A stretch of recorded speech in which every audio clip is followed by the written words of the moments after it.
देवताओं के गुरु बृहस्पति जो भाग्य के कारक है, धन के कारक है, संतान के, पति के, और आप कितने समझदार हैं, इन सब के कारक गुरु बृहस्पति ही माने जाते हैं। आपका भाग्य भी कहीं न कहीं बृहस्पति ही तय करते हैं। अब यही बृहस्पति देव लगभग 12 साल बाद उदय होकर कर्क राशि में प्रवेश करने वाले हैं 2 जून 2026 से 31 अक्टूबर 2026 तक।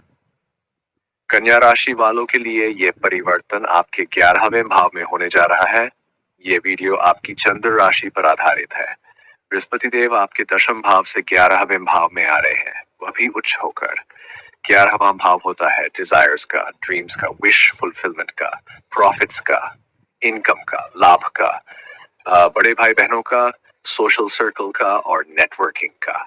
जिस प्रकार 12वां भाव खर्चों का होता है, उसी प्रकार 11वां भाव लाभ का होता है।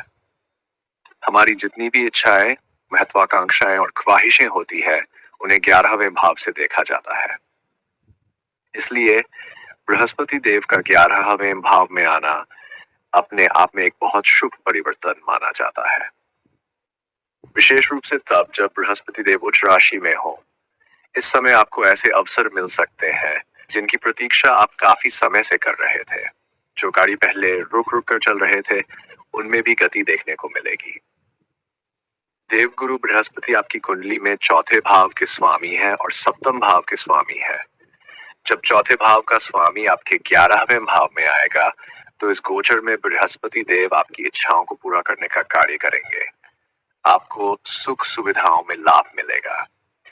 घर, वाहन, प्रॉपर्टी, भूमि या किसी प्रकार की सुविधा से जुड़े मामलों में अच्छे परिणाम मिल सकते हैं। यदि आप नया वाहन लेना चाहते हैं, घर बदलना चाहते हैं या किसी प्रॉपर्टी में निवेश करना चाहते हैं, तो परिस्थितियां आपके पक्ष में जा सकती है। अब सप्तम भाव के स्वामी का संबंध भी 11वें भाव से बन रहा है।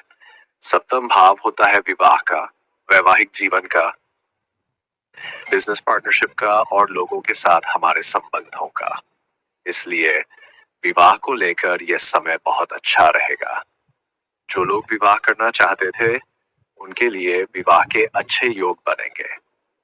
जिनका विवाह हो चुका है, उनके वैवाहिक जीवन में भी सुधार और सामंजस्य देखने को मिल सकता है। पार्टनरशिप के योग भी अच्छे हैं। यदि आप कोई बिजनेस करते हैं, बिजनेस शुरू करने का विचार कर रहे हैं, डेली इनकम वाला कोई गाड़ी करते हैं या पार्टनरशिप में बिजनेस करते हैं, तो यह समय आपके लिए बहुत अच्छा रहेगा।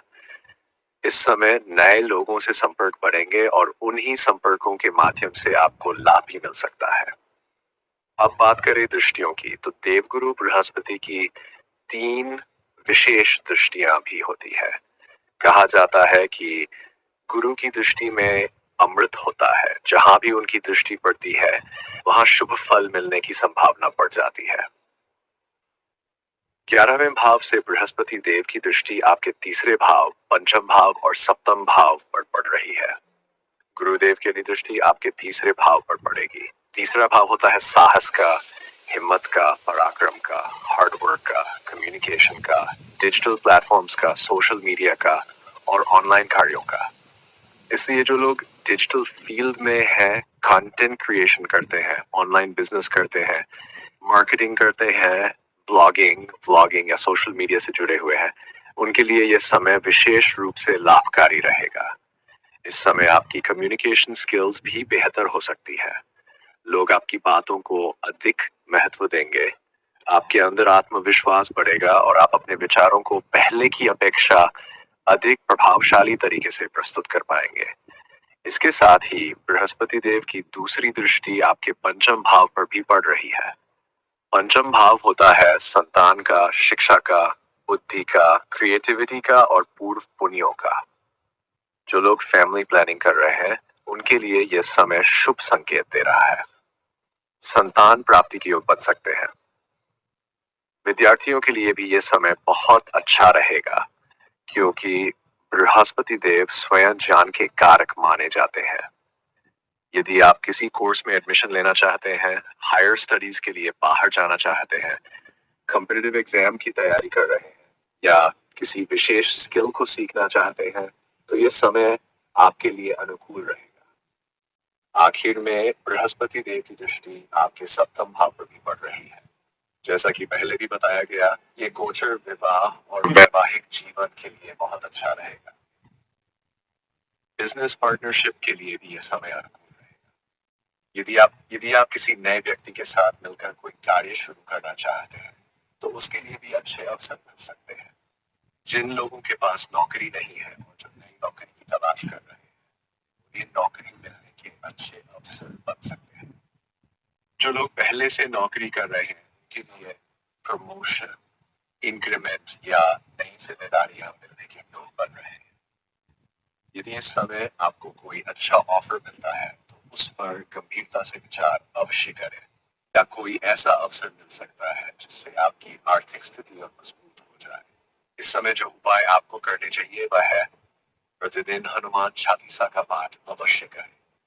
बुधदेव आपकी राशि के स्वामी है, इसलिए प्रतिदिन बुधदेव के बीज मंत्र का 108 बार उच्चारण करें।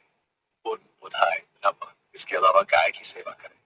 विशेष रूप से बुधवार के दिन हरे चारे का दान करें और जरूरतमंद विद्यार्थियों की सहायता करें। इससे बुधदेव की कृपा प्राप्त होगी। साथ ही उगते हुए सूर्य को तांबे के पात्र से जल अर्पित करें। हमसे परामर्श लेने के लिए नंबर और ईमेल आईडी डिस्क्रिप्शन में मेंशन है। वीडियो अच्छी लगी हो तो चैनल को लाइक, शेयर और सब्सक्राइब जरूर करें। धन्यवाद।